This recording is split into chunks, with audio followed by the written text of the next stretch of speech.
Chapter 54. As soon as they were gone, Elizabeth walked out to recover her spirits, or in other words, to dwell without interruption on those subjects that must deaden them more.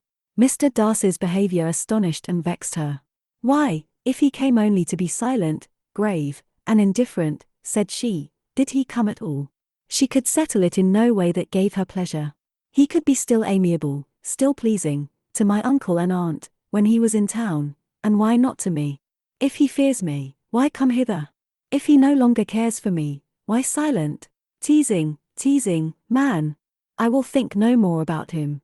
Her resolution was for a short time involuntarily kept by the approach of her sister, who joined her with a cheerful look, which showed her better satisfied with their visitors than Elizabeth. Now, said she, that this first meeting is over, I feel perfectly easy. I know my own strength, and I shall never be embarrassed again by his coming. I am glad he dines here on Tuesday.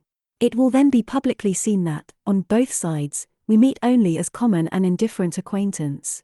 Yes, very indifferent indeed, said Elizabeth, laughingly.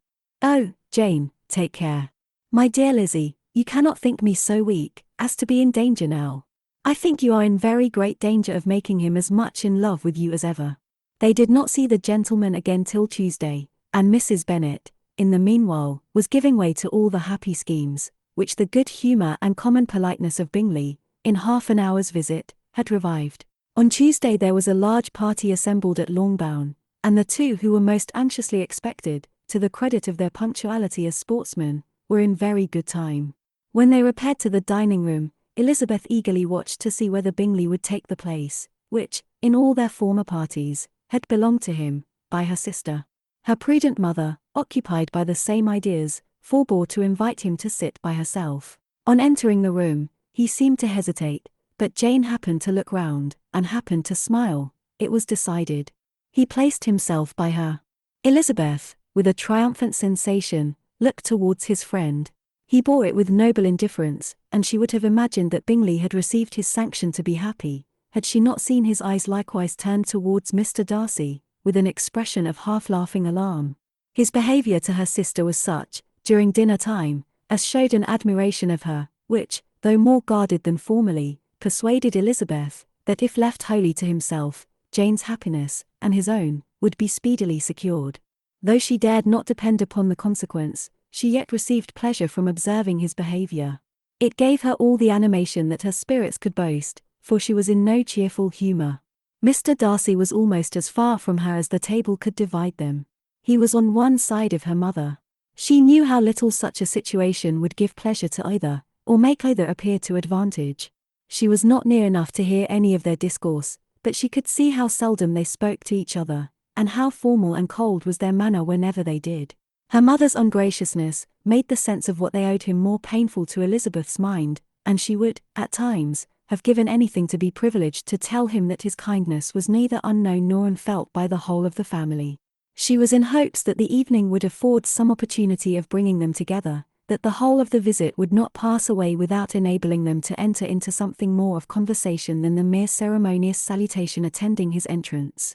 Anxious and uneasy, the period which passed in the drawing-room, before the gentleman came, was wearisome and dull to a degree that almost made her uncivil. She looked forward to their entrance as the point on which all her chance of pleasure for the evening must depend. If he does not come to me, then, said she, I shall give him up forever. The gentleman came, and she thought he looked as if he would have answered her hopes, but, alas! The ladies had crowded round the table, where Miss Bennet was making tea, and Elizabeth pouring out the coffee, in so close a confederacy that there was not a single vacancy near her which would admit of a chair.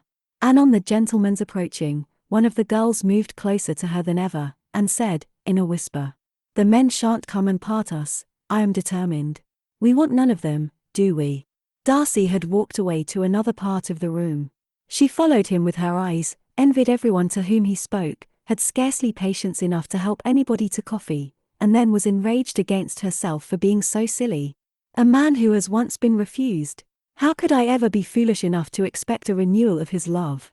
Is there one among the sex who would not protest against such a weakness as a second proposal to the same woman? There is no indignity so abhorrent to their feelings. She was a little revived, however, by his bringing back his coffee cup himself, and she seized the opportunity of saying, "Is your sister at Pemberley still?" "Yes, she will remain there till Christmas." "And quite alone? Have all her friends left her?" "Mrs. Annesley is with her. The others have been gone on to Scarborough these 3 weeks." She could think of nothing more to say, but if he wished to converse with her, he might have better success. He stood by her, however, for some minutes, in silence, and, at last, on the young lady's whispering to Elizabeth again, he walked away. When the tea things were removed, and the card tables placed, the ladies all rose, and Elizabeth was then hoping to be soon joined by him, when all her views were overthrown by seeing him fall a victim to her mother's rapacity for whist players, and in a few moments after seated with the rest of the party. She now lost every expectation of pleasure. They were confined for the evening at different tables, and she had nothing to hope, but that his eyes were so often turned towards her side of the room, as to make him play as unsuccessfully as herself. Mrs. Bennet had designed to keep the 2 Netherfield gentlemen to supper, but their carriage was unluckily ordered before any of the others, and she had no opportunity of detaining them. "Well, girls," said she, as soon as they were left to themselves, "what say you to the day? I think everything has passed off uncommonly well, I assure you. The dinner was as well dressed as any I ever saw. The venison was roasted to a turn, and everybody said they never saw so fat a haunch. The soup was 50 times better than what we had at the Lucases last week, and even Mr. Darcy acknowledged that the partridges were remarkably well done, and I suppose he has 2 or 3 French cooks at least. And, my dear Jane, I never saw you look in greater beauty. Mrs. Long said so too, for I asked her whether you did not. And what do you think she said besides? Ah, Mrs. Bennet, we shall have her at Netherfield at last. She did indeed. I do think Mrs. Long is as good a creature as ever lived, and her nieces are very pretty behaved girls, and not at all handsome. I like them prodigiously."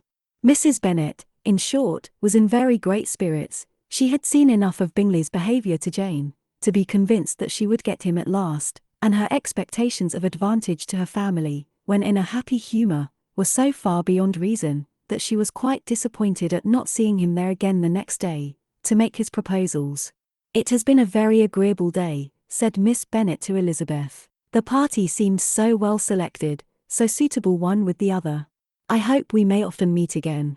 Elizabeth smiled. "Lizzie, you must not do so. You must not suspect me. It mortifies me.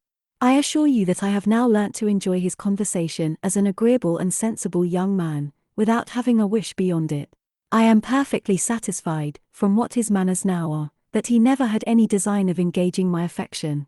It is only that he is blessed with greater sweetness of address, and a stronger desire of generally pleasing, than any other man."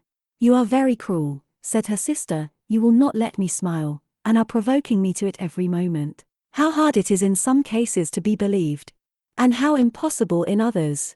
But why should you wish to persuade me that I feel more than I acknowledge? That is a question which I hardly know how to answer. We all love to instruct, though we can teach only what is not worth knowing. Forgive me, and if you persist in indifference, do not make me your confidant.